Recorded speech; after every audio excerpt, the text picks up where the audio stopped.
Hi friends, ಎಲ್ಲರಿಗೂ ನಮಸ್ಕಾರ. ತುಳಸಿ food ಲುಕ್ಸ್ಗೆ ಸ್ವಾಗತ. ಇವತ್ತಿನ ವಿಡಿಯೋನಲ್ಲಿ ಆಲೂ ಕೋಫ್ತಾ ಹೇಗೆ ಮಾಡೋದು ಅಂತ ತೋರಿಸ್ಕೊಡ್ತೀನಿ, ಬನ್ನಿ. ಇಲ್ಲಿ 2 ಆಲೂಗಡ್ಡೆನ ಬೇಯಿಸಿ ತುರಿದಿಟ್ಕೊಂಡಿದ್ದೀನಿ ಫ್ರೆಂಡ್ಸ್. ಸಣ್ಣಕ್ಕೆ ಹೆಚ್ಕೊಂಡಿರೋಂಥ ಒಂದು ಈರುಳ್ಳಿ ಹಾಕ್ತಾಯಿದ್ದೀನಿ. ಅರ್ಧ ಕಪ್ಪಷ್ಟು ಕಡಲೆ ಹಸಿಟ್ಟು ಹಾಕ್ತಾಯಿದ್ದೀನಿ. ಅರ್ಧ ಸ್ಪೂನು ಚಿಲ್ಲಿ ಪೌಡರ್, ಸ್ವಲ್ಪ ಅರಿಶಿನ, ಒಂದು ಅರ್ಧ ಸ್ಪೂನಷ್ಟು ಧನಿಯಾ ಪೌಡರ್, ಒಂದು ಸ್ವಲ್ಪ ಗರಂ ಮಸಾಲ, ಜೀರಾ ಪೌಡರ್ ಒಂದು ಸ್ವಲ್ಪ, ಬೆಳ್ಳುಳ್ಳಿ ಪೇಸ್ಟ್ ಅರ್ಧ ಸ್ಪೂನು,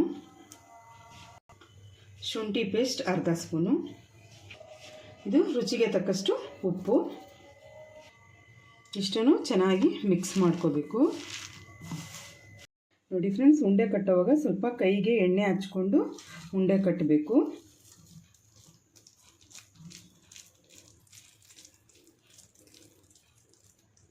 ನೋಡಿ ಫ್ರೆಂಡ್ಸ್, ಒಂದು ಬಾಣಲಿಗೆ ಸ್ವಲ್ಪ ಜಾಸ್ತಿನೇ ಎಣ್ಣೆ ಹಾಕ್ಕೊಂಡಿದ್ದೀನಿ. ಅದಕ್ಕೀಗ ಸಣ್ಣ ಉರಿನಲ್ಲಿ ಇಟ್ಕೊಂಡು ಈ ಉಂಡೆ ಮಾಡ್ಕೊಂಡಿದ್ವಲ್ಲ ಅದನ್ನು ಹಾಕ್ತಾಯಿದ್ದೀನಿ.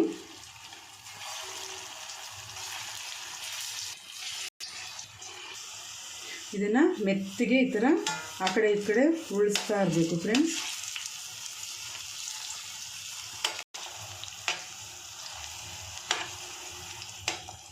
ಈ ಥರ ನೋಡಿ ಫ್ರೆಂಡ್ಸ್, ಎಲ್ಲ ಕೆಂಪಗಾದ ಮೇಲೆ ಎಲ್ಲ ಸೈಡ್ ಕೆಂಪಾಗಿದೆ. ಈಗ ಇದನ್ನು ತೊಗೊಂಡ್ಬಿಡ್ತಾ ಇದ್ದೀನಿ ಒಂದು ಪ್ಲೇಟ್ಗೆ ಹಾಕೋ. ಅದೇ ಬಾಣಲಿಗೆ ಎಣ್ಣೆ ಇರುತ್ತಲ್ಲ ಫ್ರೆಂಡ್ಸ್, ಅದಕ್ಕೆ ಅರ್ಧ ಸ್ಪೂನು ಜೀರಿಗೆ ಹಾಕ್ಕೊತಾ ಇದ್ದೀನಿ. ಎರಡು ಈರುಳ್ಳಿ ಸಣ್ಣಕ್ಕೆ ಹೆಚ್ಚಿ ಹಾಕ್ತಾಯಿದ್ದೀನಿ. ಈರುಳ್ಳಿ ಈ ಥರ ಕೆಂಪಗಾದ್ಮೇಲೆ ಅರ್ಧ ಸ್ಪೂನು ಬೆಳ್ಳುಳ್ಳಿ ಪೇಸ್ಟ್, ಅರ್ಧ ಸ್ಪೂನು ಶುಂಠಿ ಪೇಸ್ಟ್, ಇದು ಸ್ವಲ್ಪ ರೋಸ್ಟ್ ಮಾಡ್ಕೋಬೇಕು. ಈಗ 2 ಟೊಮೊಟೊ ಸಣ್ಣಕ್ಕೆ ಹೆಚ್ಚಿ ಹಾಕ್ತಾಯಿದ್ದೀನಿ. ಇದು ಸ್ವಲ್ಪ ಮೆತ್ತಗಾಗೋವರೆಗೂ ಚೆನ್ನಾಗಿ ರೋಸ್ಟ್ ಮಾಡ್ಕೋಬೇಕು. ಟೊಮೊಟೊ ರೋಸ್ಟ್ ಆಗಿದೆ. ಈಗ ಅರಿಶಿನ ಸ್ವಲ್ಪ, ಗರಂ ಮಸಾಲ ಅರ್ಧ ಸ್ಪೂನು, ಧನಿಯಾ powder 1 spoon, chilli powder 1 spoon. ಈಗ ಇದನ್ನು ಒಂದು ನಿಮಿಷ ಅಷ್ಟು ರೋಸ್ಟ್ ಮಾಡ್ಕೋಬೇಕು. ಈಗ ಸ್ವಲ್ಪ ನೀರು ಹಾಕ್ಕೋಬೇಕು. ಇದನ್ನು ಮಿಕ್ಸ್ ಮಾಡಿಬಿಟ್ಟು ಚೆನ್ನಾಗಿ ಕುದಿಯೋದಕ್ಕೆ ಬಿಡಬೇಕು ಫ್ರೆಂಡ್ಸ್. ನೋಡಿ ಫ್ರೆಂಡ್ಸ್, ಕುದೀತಾ ಇದೆ. ಈಗ ಸ್ವಲ್ಪ ರುಚಿಗೆ ತಕ್ಕಷ್ಟು ಉಪ್ಪು ಹಾಕ್ತಾಯಿದ್ದೀನಿ. ನೋಡಿ ಫ್ರೆಂಡ್ಸ್, ಕುದೀತಾ ಇದೆ. ಈಗ ಮಾಡಿಟ್ಕೊಂಡಿರೋದನ್ನು ಹಾಕ್ತಾಯಿದ್ದೀನಿ.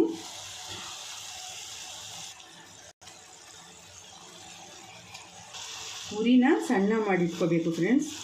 ಈಗ ಕೊತ್ತಂಬರಿ ಸೊಪ್ಪು ಹಾಕ್ತಾಯಿದ್ದೀನಿ.